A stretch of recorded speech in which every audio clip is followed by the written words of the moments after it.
One of the exciting things about modern historical perspectives is that we're beginning to include what I would call the ethnic nuances of history. At times, we may forget that nearly all major empires or civilizations possessed an international component, one that imported and exported objects, religions, ideas, and people groups. So today, I wanted to speak about a discovery in ancient Roman Britain that reminds us of this history.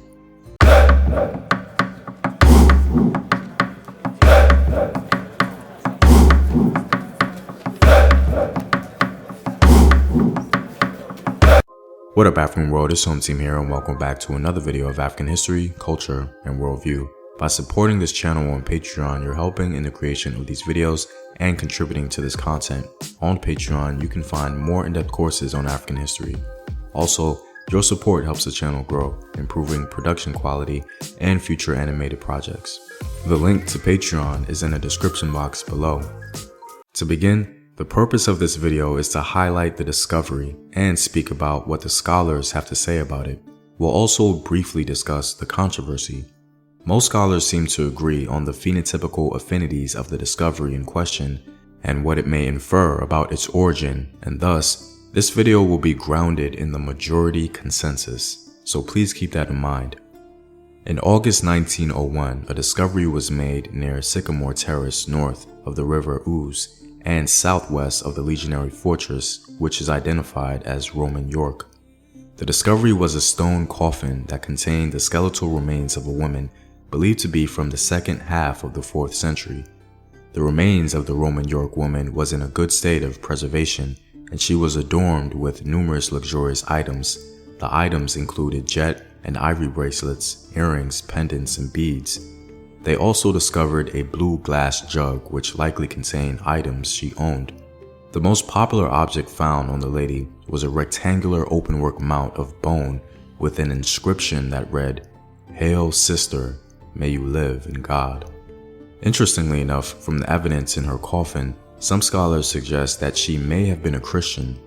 Aside from this interesting discovery of a 4th century coffin in Roman York, another very fascinating revelation transpired, generating significant media interest.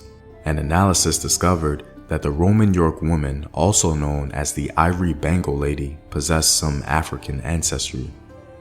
The female exhibited morphological craniofacial features that hinted at a mixed white-black ancestry. The isotopic analysis was quite marginal and could have been compatible with southern Britain as well as warmer climes such as the Mediterranean.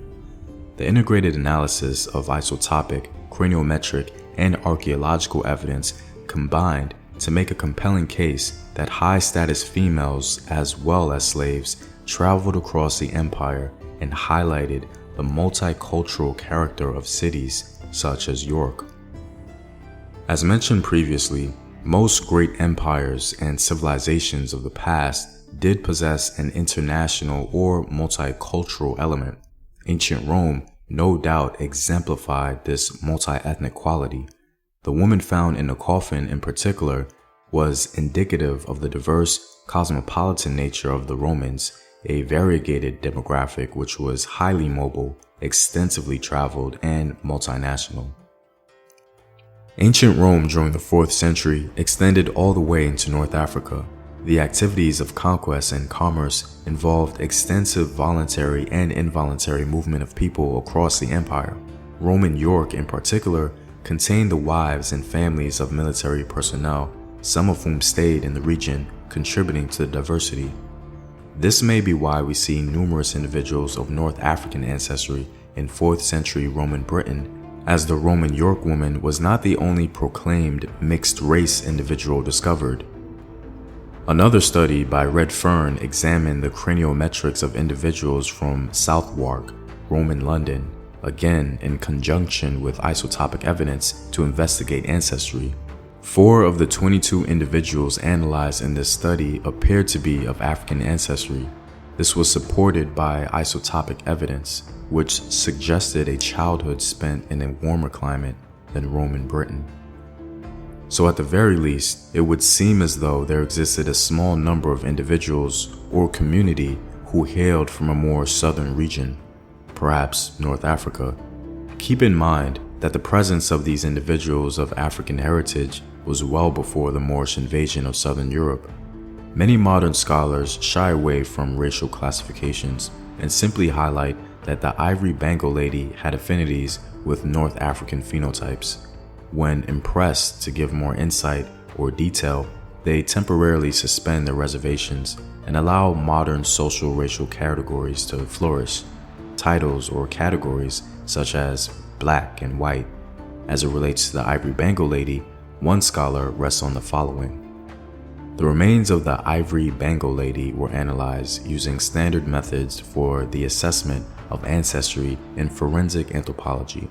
During the archeological analysis, it was noted that the facial characteristics of this female exhibited a mix of black and white ancestral traits. The skull exhibited a low, wide, and broad nasal ridge and wide interorbital breadth suggestive of black ancestry, while the nasal spine and nasal border demonstrated white characteristics. This scholar cautions us by stressing the importance of recording and including craniometric data of Roman period skeletons from Britain to enhance the conclusiveness of the research. Of note, the obvious implications of these findings was dynamic. Reconstructions of the ancient Roman York women stole public imagination, and both sides, for and against traditional African parentage, if you will, fought very vigorously. Some argue that the political agenda was clear and should not have been advanced along with the discovery, while others stress the importance of post-colonial and politically aware discourses. Regardless, the discovery of the ivory bangle lady was a great reminder that some ancient towns and cities did indeed possess a multi-ethnic component that's seldom discussed. Well, I'm all out, guys. If you like these videos and want to help in its continued production, consider supporting the home team on patreon.com. The link is in the description box below. Know thyself, remember your ancestors. Peace.